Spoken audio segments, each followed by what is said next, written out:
అందరికీ నమస్కారం. ఈరోజు కథ మనసిచ్చాను కానీ పార్ట్ 33.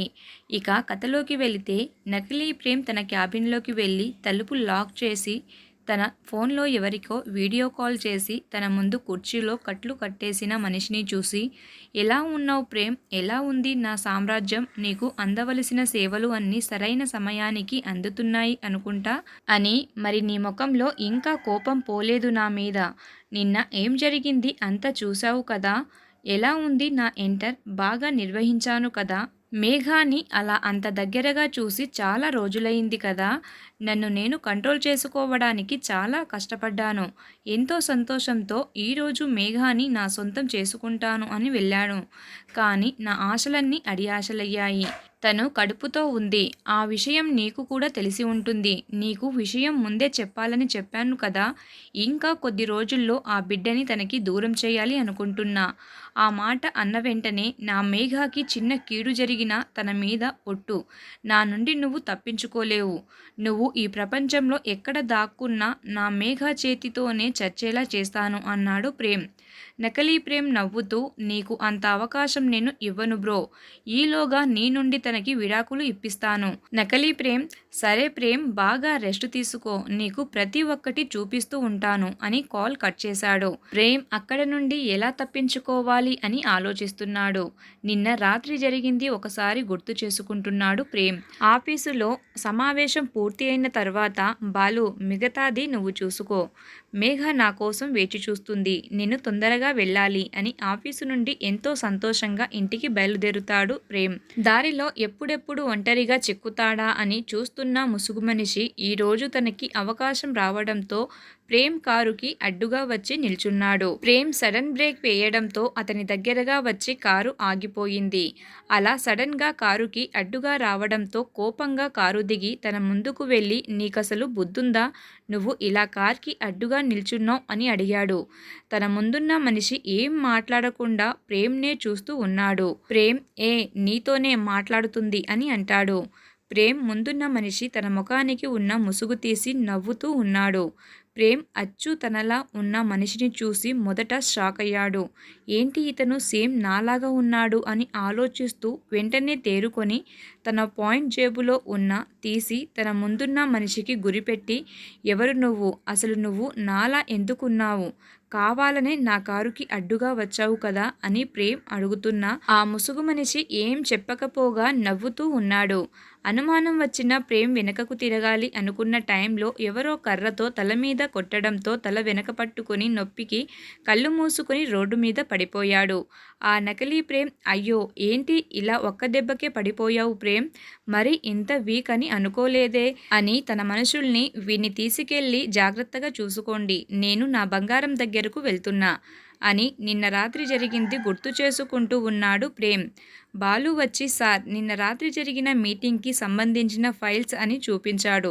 నకిలీ ప్రేమ్, బాలు ఈ ప్రాజెక్టు పనులు అన్నీ నువ్వే చూసుకో అని నేను ఇంటికి వెళ్తున్నా అని అన్నాడు. బాలు, సార్ ఏదైనా సమస్యనా అని అడిగాడు. లేదు బాలు, ఏం లేదు, కానీ నా మనసు కొంచెం బాగాలేదు, అందుకే నువ్వు చూసుకో అని వెంటనే వచ్చాడు.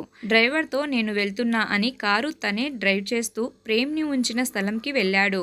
అక్కడ కుర్చీలో కట్టేసి ఉన్న ప్రేమ్ ముందు ఒక కుర్చీలో కాలు మీద కాలు వేసుకుని కూర్చొని ప్రేమ్ని చూస్తూ, నిన్ను చూస్తుంటే చాలా బాధగా ఉంది ప్రేమ్, ఎందుకో తెలుసా, నీ బిడ్డని చంపాలని అనుకుంటున్నా. ఆ మాట చెప్పగానే ప్రేమ్ కోపంతో పిడికిలి బిగించి కుర్చీతో సహా అలా పైకి లేచి తన ముందున్న నకిలీ ప్రేమ్ని తన కాలితో గుండె మీద తన్నాడు. అలా తన్నగానే నకిలీ ప్రేమ్ కింద పడిపోయాడు. అయినా కూడా ఆగకుండా తన మెడ మీద కాలు ఒత్తిపెట్టి, నీకు ఆ ఆలోచన వచ్చింది అంటే నువ్వు ఇక బ్రతకడానికి వీలులేదు అని కోపంతో గట్టిగా అరుస్తున్నాడు ప్రేమ్. నకిలీ ప్రేమ్ మనుషులు ప్రేమ్ని వెనకకు లాగి కదలకుండా గట్టిగా పట్టుకున్నారు. నకిలీ ప్రేమ్ పైకి లేచి తన పెదవికి దెబ్బ తాగడంతో చిన్నగా రక్తం కారుతుంది. అది చూసి నవ్వుతూ వేలితో రక్తం తుడుచుకొని ప్రేమ్ కాలర్ పట్టుకొని, నువ్వు చేసిన దానికి వెంటనే నీకు రిజల్ట్ ఉంటుంది ప్రేమ్ అని ఒక కన్నింగ్ స్మైల్ చేస్తూ, సరే బాయ్ అని అక్కడ మీకోసం వెయిట్ చేస్తున్న నీ బంగారం కోసం, నా ప్రియమైన ప్రేయసి కోసం అని అక్కడ నుండి వెళ్ళిపోయాడు. ప్రేమ్కి చాలా కోపంగా ఉంది. అసలు ఎవరు ఇతను, ఇప్పుడు తను నన్ను అన్న మాటలు నిజం చేస్తే లేదు ఆ ఊహ కూడా కష్టంగా ఉంది. ఎలాగైనా చేసి నేను ఇక్కడ నుండి బయటపడాలి. ఇతను నాలా ఉన్నాడు కాబట్టి మేఘాకి తన మీద అనుమానం రాదు. కానీ తను నా స్పర్శని అనుభూతి చెందుతుంది. అంటే మేఘాకి తన మీద అనుమానం రాకముందే నేను అక్కడికి చేరుకోవాలి.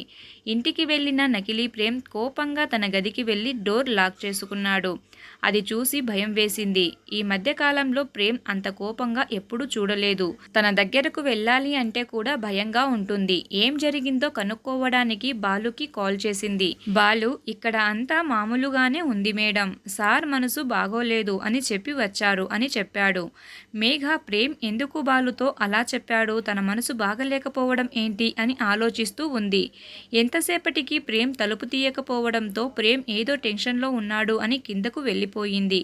గదిలో ఉన్న ప్రేమ్ మంచం మీద పడుకొని నేను ఇలా ఎందుకు చేశాను అని ఆలోచిస్తూ ఉండు అని రూమ్లో మంచిగా రెస్ట్ తీసుకొని సాయంత్రం బయటకు వచ్చాడు. మేఘ తను అక్కడే సోఫాలో కూర్చొని ఉంది. మధ్యాహ్నం కూడా లంచ్ చేయలేదు. తనతో మాట్లాడకుండా రూమ్లో ఉండడం ఎందుకో తనకి బాధగా అనిపించింది. సోఫాలో ఆలోచిస్తూ ఉన్న మేఘ పక్కన కూర్చొని తన చెయ్యి పట్టుకొని లంచ్ ఎందుకు చేయలేదు అని అడిగాడు నకిలీ ప్రేమ్. మేఘ, మీరు అలా ఉంటే నాకు తినాలి అని అనిపించడం లేదు. నువ్వు ఈ టైంలో తినకుండా ఉంటే నీ కడుపులో బేబీకి ప్రాబ్లం అవుతుంది అని నీకు తెలుసు కదా, అయినా కూడా ఎందుకు ఇలా చేస్తున్నావు అని అంటాడు. మేఘ ప్రేమ్ భుజం మీద తలపెట్టి, నిన్నటి నుండి నేను మిమ్మల్ని గమనిస్తున్నా. మీరు ఎందుకో ముందుగా లేరు. నాకు చాలా కొత్తగా కనిపిస్తున్నారు.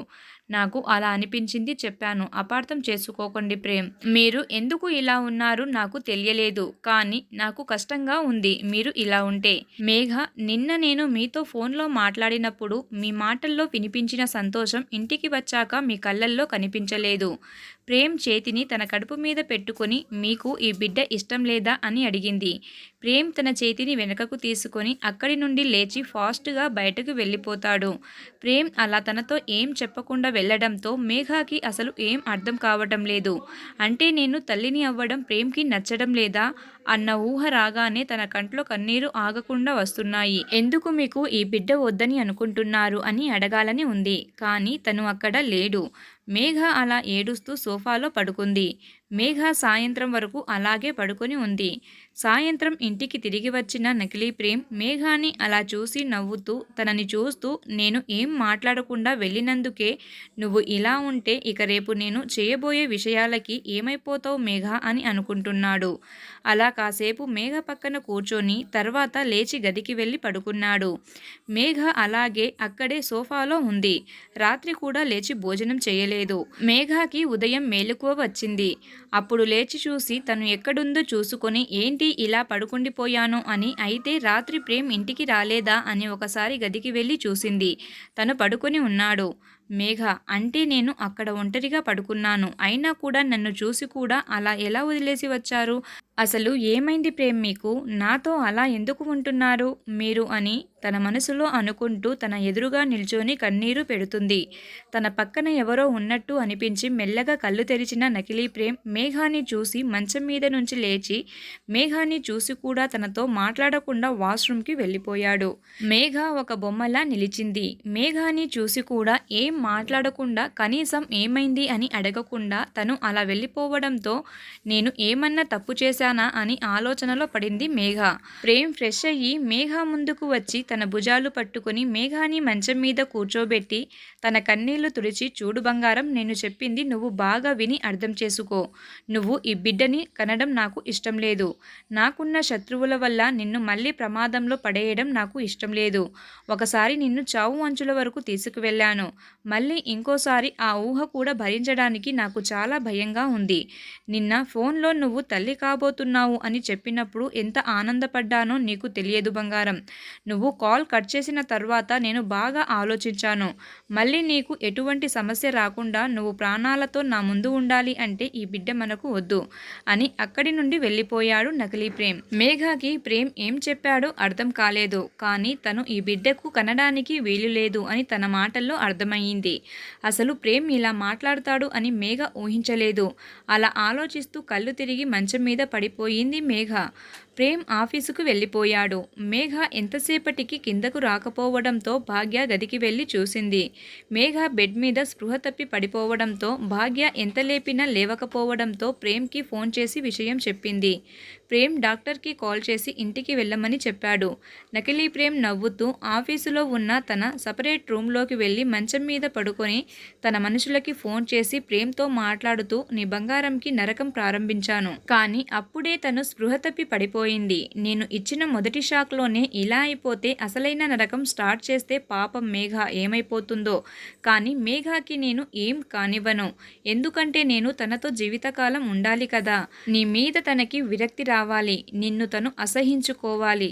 తన మనసులో నుండి నిన్ను పూర్తిగా తీసివేయాలి. మేఘాని మీద పూర్తిగా ద్వేషం పెంచుకోవాలి. అప్పుడు నాకు సంతోషంగా ఉంటుంది అంటాడు నకిలీ ప్రేమ్. అక్కడ ఉన్న ప్రేమ్కి చాలా అంటే చాలా కోపంగా ఉంది. మేఘాని అలా చూస్తుంటే తనకి చాలా బాధగా ఉంది. ఎలా ఉంది ప్రేమ్ నీ బంగారం? నేను తనని బాగానే చూసుకుంటున్నా కదా అని నకిలీ ప్రేమ్ అంటుంటే ప్రేమ్ ఏడుస్తున్నాడు. నీ కళ్ళల్లో బాధ నాకు తెలుస్తుంది. ఇప్పుడు నాకు చాలా సంతోషంగా ఉంది ప్రేమ్. నా ప్రేమను నాకు దూరం చేసిన నీకు ఇది చాలా చిన్న శిక్ష. నా నుండి నా ప్రాణాన్ని వేరు చేశావు. కానీ నేను నీలా చెయ్యను. తనని మానసికంగా వేధిస్తూ ఉంటే నువ్వు ఇక్కడ అల్లాడిపోవడం నేను చూడాలి. మేఘ తప్పు ఏం లేకపోయినా కూడా తను నీ భార్య అయినందుకు తనకి ఈ బాధలు తప్పవు. ఏంటి ప్రేమ్ నేను ఎవరు అని ఆలోచిస్తున్నావా? ఆలోచించు, బాగా ఆలోచించు. నువ్వు నాకు ఏం చేశావో నీకు అర్థమవుతుంది. నకిలీ ప్రేమ్ మాటలు విన్న తర్వాత ప్రేమ్కి ఒక ఆలోచన తట్టి, అంటే నువ్వు ఆనంది భర్తవా? ఓహో, తొందరగానే కనిపెట్టావు. అవునులే, నువ్వు మొట్టమొదటి అమ్మాయి కదా తను. ఆ మాత్రం గుర్తుపెట్టుకోవాలి కదా అని. అసలు ఎందుకు అలా చేసావు తనని? ఆనంది కూడా నీ భార్యలాగే కదా. నువ్వు మేఘాని ఎంతలా ప్రేమించి పెళ్లి చేసుకున్నావు. నేను కూడా ఆనందిని అలానే పెళ్లి చేసుకున్నా. నా నుండి నా ఆనందిని ఎలా దూరం చేశావో నేను కూడా అలానే చేస్తాను. చూస్తూ ఉండు. కానీ నేను నీలా తనని నీ నుండి దూరం చేస్తాను. ప్రేమ్, నువ్వు నిజం తెలుసుకోకుండా మేఘాన్ని టార్చర్ చేయడం కరెక్ట్ కాదు. ఆనందిని నేను అలా చేయలేదు. ఆనంది నా బెస్ట్ ఫ్రెండ్. తనని వాడు ఇప్పుడు ప్రాణాలతో లేడు. నకిలీ ప్రేమ్ నవ్వుతూ, వావ్, నువ్వు ఇలా కూడా మాట్లాడతావా? నమ్మలేకపోతున్నా. నీ భార్య దగ్గరకు వచ్చేసరికి ఆనంది నీ బెస్ట్ ఫ్రెండ్ అయ్యిందా ఇప్పుడు? ప్రేమ్, నువ్వు ఇప్పుడు నేను ఎంత చెప్పినా నమ్మవు. కానీ అదే నిజం. అది తెలుసుకోకుండా నువ్వు మేఘాని టార్చర్ చేస్తున్నావు. కానీ ఒక్కటి గుర్తుపెట్టుకో, నేను బయటకు రానంత వరకే నీ ఆటలు. ఆ తర్వాత చెప్పాను కదా, నువ్వు మేఘాన్ని పెట్టిన ఇబ్బందులు బాధలు అన్నీ నీకు డబుల్ గిఫ్ట్గా ఇస్తాను అని గుర్తుపెట్టుకో. మేఘ గురించి నీకు పూర్తిగా తెలియదు. మేఘ నన్ను చూసి భయపడే మాట నిజమే. కానీ మేఘ అంత ధైర్యవంతురాలు ఎవరు లేరు. మేఘ ధైర్యం నేను జైలుకు వెళ్ళినప్పుడు నేను ఏ తప్పు చేయలేదు అని నన్ను నమ్మి నా కోసం పోరాడి తను నాకు బయటకు తెప్పించింది. నువ్వు అన్నావు కదా నేను మేఘాని ప్రేమించి పెళ్లి చేసుకున్నాను అని. అవును, కానీ మేఘ నన్ను ప్రేమించలేదు. మేఘాని నేను బలవంతంగా పెళ్లి చేసుకున్నాను. రాక్షసుడిలా ఉన్న నన్ను మనిషిలా మార్చింది మేఘ. నేనిప్పుడు ఇలా ఉన్నాను. అలా ఉంటే నీకే మంచిది కాదు అని నన్ను పాత ప్రేమ్లా మార్చాలి అని చూడకు. వావ్, ప్రేమ్ నీ బంగారం గురించి పొగిడింది చాలు. అసలే మేఘ చాలా నీరసంగా ఉంది. మేఘ కళ్ళు తిరిగి పడిపోయింది. అసలే మేఘ వట్టి మనిషి కూడా కాదు. నేను చెప్పిన మాటలకు బాగా ఆలోచిస్తుంది. అందుకే అలా కళ్ళు తిరిగి పడిపోయింది అనుకుంటా. ఇంతకు ముందు డాక్టర్ని ఇంటికి వెళ్ళమని చెప్పాను. సరే, నేను మేఘ దగ్గరకు వెళ్ళాలి. నువ్వు రెస్ట్ తీసుకో మిస్టర్ ప్రేమ్ అని నకిలీ ప్రేమ్ వెళ్ళిపోయాడు.